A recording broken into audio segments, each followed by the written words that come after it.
आज आपण शिकणार आहोत शततमक. त्यालाच इंग्लिशमध्ये म्हणतात पर्सेंटाइज.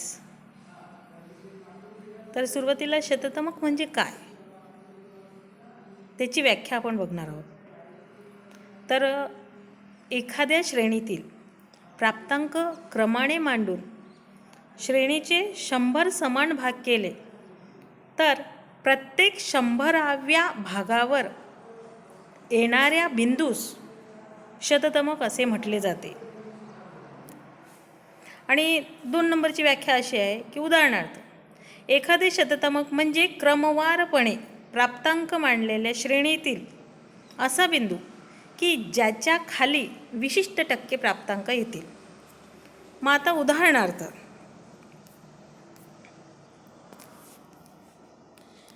20वे शततमक. मग ते कसं लिहित असतात तर ते ह्या अशा पद्धतीने त्या ठिकाणी लिहित असतात. 20वे शततमक म्हणजे P20. ठीक आहे. म्हणजे असा बिंदू की ज्याच्या खाली श्रेणीतील 20% प्राप्तांक येतात. तसेच 56वे शततमक म्हणजे P56. म्हणजे असा बिंदू की ज्याच्या खाली श्रेणीतील 56 म्हणजे 56% प्राप्तांक येतात. शततमकास इंग्रजी भाषेत पर्सेंटाईल असा शब्द असल्यामुळे शततमक नेहमी PP अशा संकेताद्वारे दर्शवले जाते. यातील मोठा P म्हणजे हा या ठिकाणी यातील मोठा P हा शततमक दर्शवतो. तर लहान P म्हणजे हा अशा पद्धतीचा लहान P हा नेमके कोणते शततमक आहे ते आकड्याच्या स्वरूपात दर्शवतो. शततमकास पर्सेंटाईल असे सुद्धा म्हटले जाते. मग आता P45 असे लिहिले असेल तर त्याचा अर्थ 45वे शततमक असा होतो. म्हणजे या ठिकाणी लिहिलेले आहे P45. P45 याचा अर्थ असा होतो की 45वे शततमक. P35 हे या ठिकाणी लिहिलेलं आहे P35. मग त्याचा असा अर्थ होतो की 35वे शततमक. आता शततमकाचा अर्थ आपण या ठिकाणी बघणार आहोत. विद्यार्थ्याला परीक्षेत मिळालेले गुण हे कच्चे गुण त्याला म्हणतात रॉ स्कोअर असतात. तसेच त्यांना देण्यात येणारे क्रम प्रमाणित नसतात.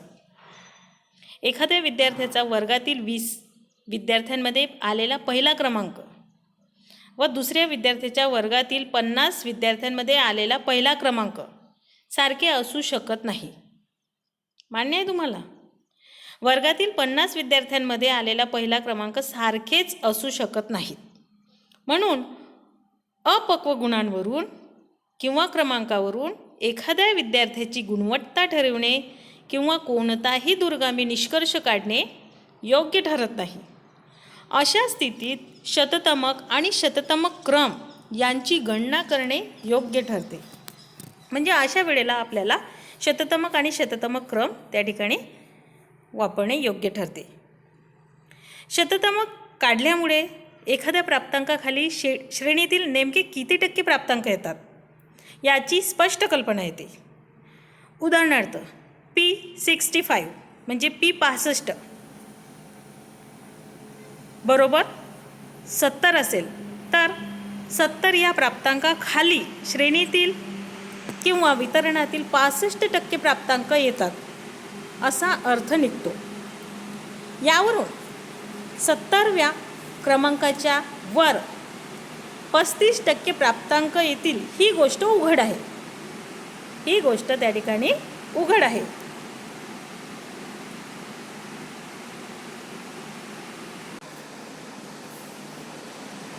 शततमक काढण्याची पद्धती तंतोतंत प्रथम, चतुर्थ, मध्यांक, म्हणजे द्वितीय चतुर्थक किंवा तृतीय चतुर्थक काढण्याच्या पद्धतीसारखी आहे. त्यामुळे शततमकाचे सूत्र वरील परिमाणांच्या सूत्रांसारखेच आहे. फक्त त्या सूत्रात मध्यांक किंवा तृतीय चतुर्थक काढण्याच्या पद्धतीसारखी आहे. त्यामुळे शततमकाचे सूत्र वरील परिमाणांच्या सूत्रासारखेच आहे. फक्त त्या सूत्रात मध्यांक किंवा चतुर्थकाऐवजी विचारलेल्या शततकाचे मूल्य टाकले की पुढील गणना वरील परिणामांसारखीच राहील. अधिक स्पष्टीकरणासाठी पुढील उदाहरण विचारात घेऊया. आपल्याला जर शततमक काढायचं आहे, मी फक्त आता ओरली म्हणजे तुम्हाला तोंडी सांगून राहिली आहे. त्या तोंडी सांगण्यामध्ये खूप फरक आहे, म्हणजे तुम्हाला कळत नसेल ना की कसं काढायचं शततमक. तर त्यासाठी आपण या ठिकाणी आता डायरेक्टच उदाहरण कसं सोडवत असतात शततमकाचं ते या ठिकाणी पाहू. ठीक आहे. आता बघा, शततमक जे आहे त्याचं उदाहरण दिलेलं आहे या ठिकाणी. हे बघा, वर्गांतर आणि वारंवारता. ओके, वर्गांतर आणि वारंवारता. मग आता या वर्गांतरामध्ये वर्गांतरे दिलेले आहे 110, 119, 100, 109, 90, 99. त्यानंतर आहे 80, 89, 70, 79, 60, 69, 50, 59, 40, 49 आणि वारंवारता दिलेली आहे. म्हणजे हे जे वर्गांतर आहे या प्रत्येक वर्गांतराची वारंवारता ही सुद्धा वेगवेगळी असते. मग वारंवारता जसेच वर्गांतरे दिलेले आहे त्याच पद्धतीने वारंवारता पण क्रमवार पद्धतीने खाली दिलेली आहे. वारंवारता दिलेली आहे 110, 119 वर्गाची 8, 100, 109ची 10, 90, 99ची 15, 80, 89ची 20, 70, 79ची 12, 60, 69ची 9, 50, 59ची 5 आणि 40, 49ची 1. ओके. मग या वारंवारतेचं त्या ठिकाणी हे उदाहरण हे पूर्ण दिलेले आहे शततमकाचे. आता या ठिकाणी आपल्याला शततमक काढायचं आहे. त्यासाठी जे वर्गांतरे आणि वारंवारता दिलेली असते त्यापैकी वारंवारतेची एकूण वारंवारता आपल्याला या ठिकाणी n = जे काही येईल ते या ठिकाणी काढायची असते. मग ती आधी आपण या ठिकाणी काढून घेतली. मग ह्या जेवढीही वारंवारता दिलेली आहे या सर्व वारंवारतेची बेरीज या ठिकाणी n = 80 या ठिकाणी आलेली आहे. ठीक आहे. मग आता शततमक काढण्याचे सूत्र आहे. शततमक काढण्याचं सूत्र आहे. मग त्या ठिकाणी कोणतं सूत्र आहे ज्या सूत्राने शततमक काढलं जात असते? मग फक्त सूत्र टाकल्यानंतर शततमक येत असते का? त्यासाठी काही फॉर्म्युले पण आहे, काही टेक्निक्स पण आहे, ते मी तुम्हाला या ठिकाणी शेअर करते. बघा, सूत्र काय दिलेलं आहे? PP या ठिकाणी दिलेलं आहे PP L plus in bracket PN minus F divided FP bracket completed into I. या सूत्रामध्ये आता हे सूत्र दिलेलं आहे. या सूत्रामध्ये काय आहे की PP म्हणजे काय? तर PP म्हणजे पाहिजे असलेले शततमक.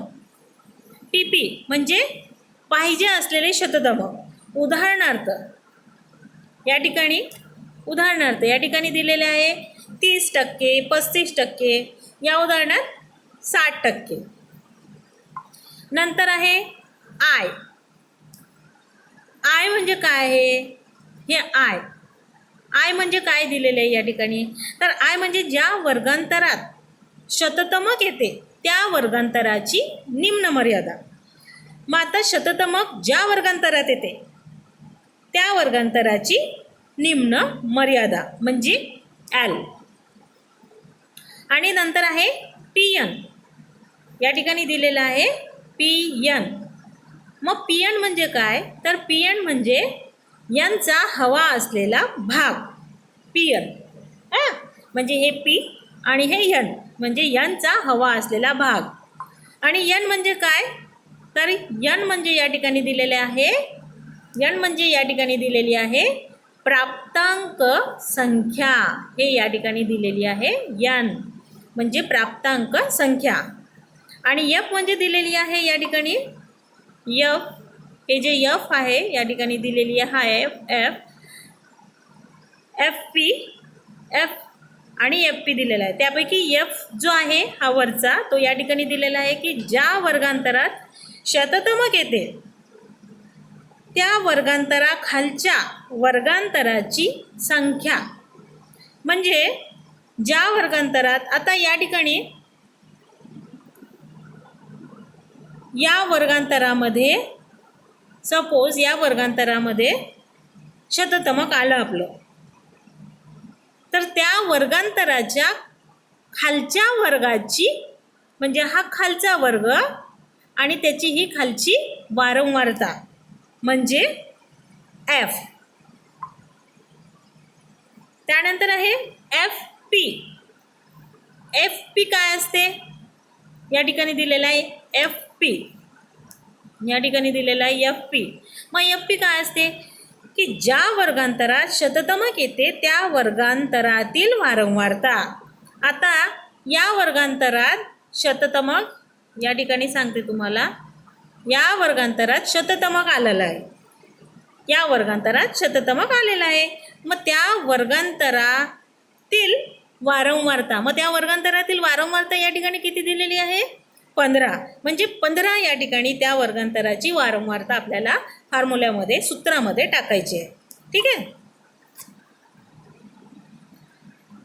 आणि आय म्हणजे काय दिलेलं आहे, आय म्हणजे या ठिकाणी दिलेलं आहे फॉर्म्युल्यामध्ये वर्गांतर लांबी. वर्गांतर लांबी. मग आता वर्गांतर लांबी आपल्याला माहिती आहे, या आधीच्या परिमाणांमध्ये आपण वर्गांतर लांबी कशी काढतात ही तुम्हाला शिकवलेलं आहे. ठीक आहे.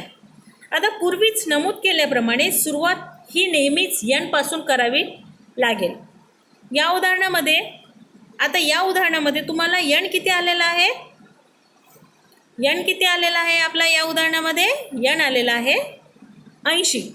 मग या ठिकाणी यन किती आला आहे तुमचा 80. ठीक आहे. मग म्हणून पी एन आता या ठिकाणी आपल्याला काय काढायचं आहे, आधी हा जो आहे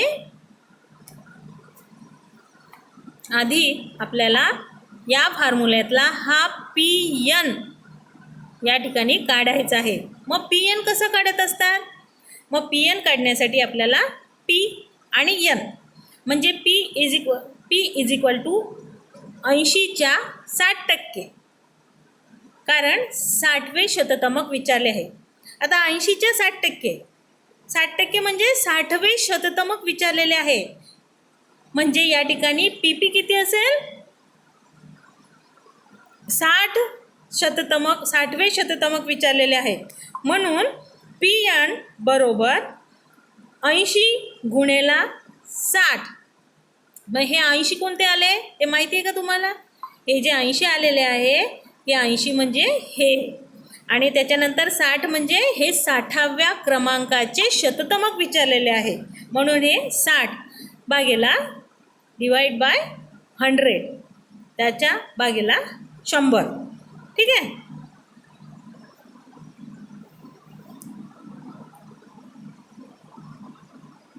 मग आता ते केल्यानंतर भागाकार केल्यानंतर तुमचं उत्तर काय आलं, त्या ठिकाणी काय आलं उत्तर, त्या ठिकाणी 80 गुणेला 60 भागेला 100. हे सर्व भागाकार करून उत्तर आलं आहे त्या ठिकाणी 48 म्हणजे 48. ठीक आहे. मग आता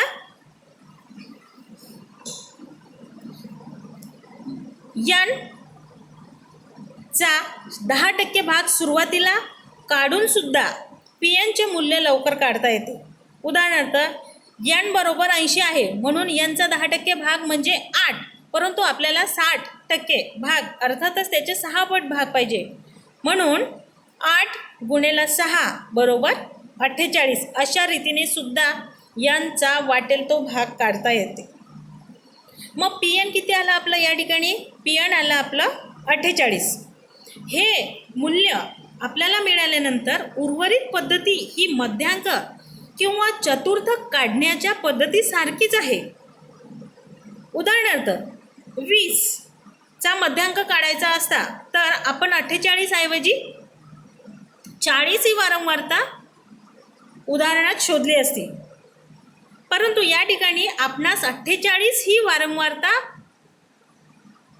अर्थातच P60 शोधायचं आहे. म्हणजे आपल्याला काय काढायचं आहे? P60 म्हणजे शततमक, 60वा शततमक आपल्याला या ठिकाणी काढायचं आहे. मग हे सूत्र आपण सूत्रामध्ये दिलेल्या किमती आपण या ठिकाणी टाकू. मग आता किमती काढू. आधी सूत्राच्या किमती आपल्याला काढाव्या लागतील, जे सूत्र मी तुम्हाला यापूर्वी सांगितलं. मग पी पी किती आहे आपला? पी पी आहे या ठिकाणी बघा, पी पी दिलेला आहे P60. मग पी एन किती आला त्याचा? 48. त्यानंतर एल किती आला? 89.8. आता हा 89.8 कसा आला? 89.8 कसा आला? त्यासाठी बघा, ज्या वर्गांतरामध्ये तुमचा वारंवारता येते या ठिकाणी दिलेलं आहे बघा, ज्या वर्गांतरात शततमक येते त्या वर्गांतरा खालच्या वारंवारतेची संख्या, आणि या ठिकाणी दिलेला आहे एल म्हणजे ज्या वर्गांतरात शततमक येते त्या वर्गांतराची निम्न मर्यादा. मग आपल्याला एल या ठिकाणी काढायचं आहे. या वर्गांतरामध्ये वारंवारता किती आहे? 15, आणि 15च्या नंतर मग या ठिकाणी किती आलेली आहे? या वर्गांतराची वारंवारता किती येईल? या वर्गांतराची वारंवारता आली, या 90ची वारंवारता आहे 89.5, आणि जास्त हे आहे मिनिमम आणि मॅक्झिमम काय आहे? मॅक्झिमम वारंवारता काय आहे? मॅक्झिमम, एक मिनिट हां, मॅक्झिमम वारंवारता आहे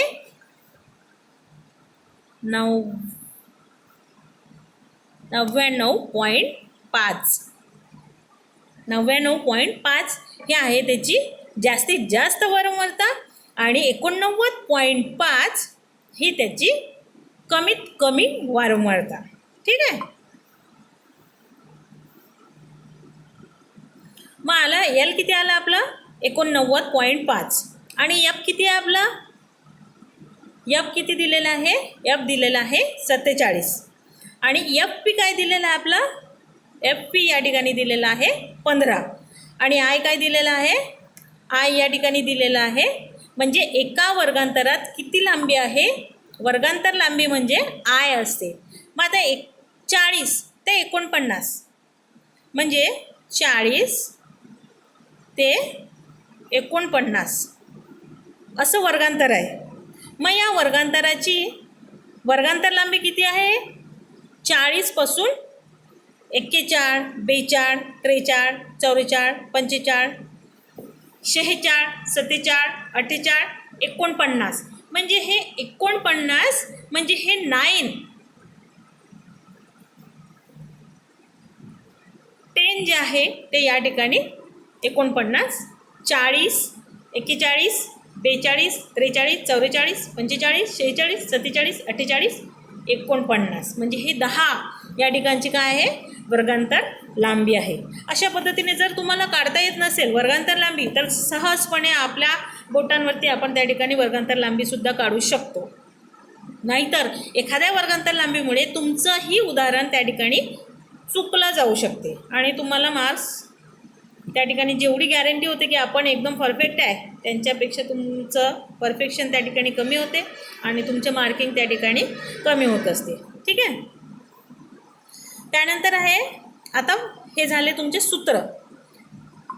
त्यानंतर आहे की P60 काढायचं आहे. मग P60 is equal to 89.5 plus in bracket 48 minus 47 divided by 15 bracket completed into 10.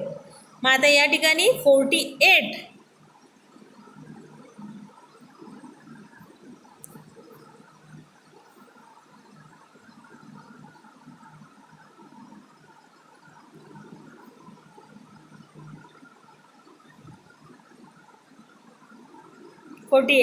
Into 10 मग इज इक्वल टू 89.5 हे जसंच तसं या ठिकाणी येते. त्यानंतर आहे 48 मायनस 47, त्यातून फक्त 1 या ठिकाणी राहिला म्हणून 1 डिवायडेड बाय 1 डिवायडेड बाय 15 जसंच तसं. आणि त्यानंतर आहे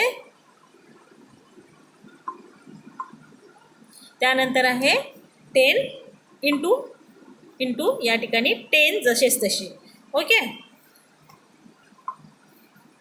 मग आता नेक्स्ट प्रोसेसला आहे 89.5 plus 1 ब्रॅकेटमध्ये 1 divided by 15 bracket completed into 10. मग आता नंतर आहे 89.5 प्लस हे 10 वजा 10 म्हणजे या ठिकाणी असं येते की 1 divided by 15 into 10 divided by 1. मग या ठिकाणी येते 10 divided by 15. 10 divided by 15. Okay. मग 10 डिवायडेड बाय 15. मग आता नंतरचं जे आहे ते 89.5 प्लस 89.5 प्लस 10 डिवायडेड बाय 15. मग आता या ठिकाणी जे आलेलं आहे ते आहे 89.5 प्लस 0.66. आता 0.66 या ठिकाणी केलेलं आहे.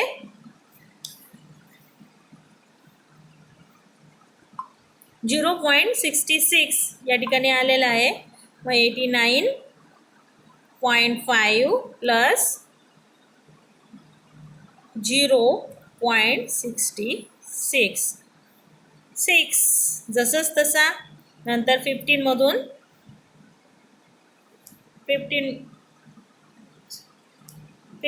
6 या ठिकाणी गेल्यानंतर आहे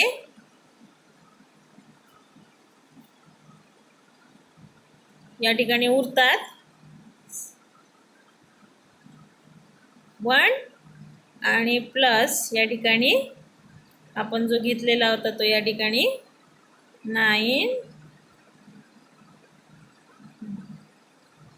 0 आणि या ठिकाणी 9 म्हणजे 90.60 हे या शततमकाचं आन्सर उत्तर या ठिकाणी आलेलं आहे.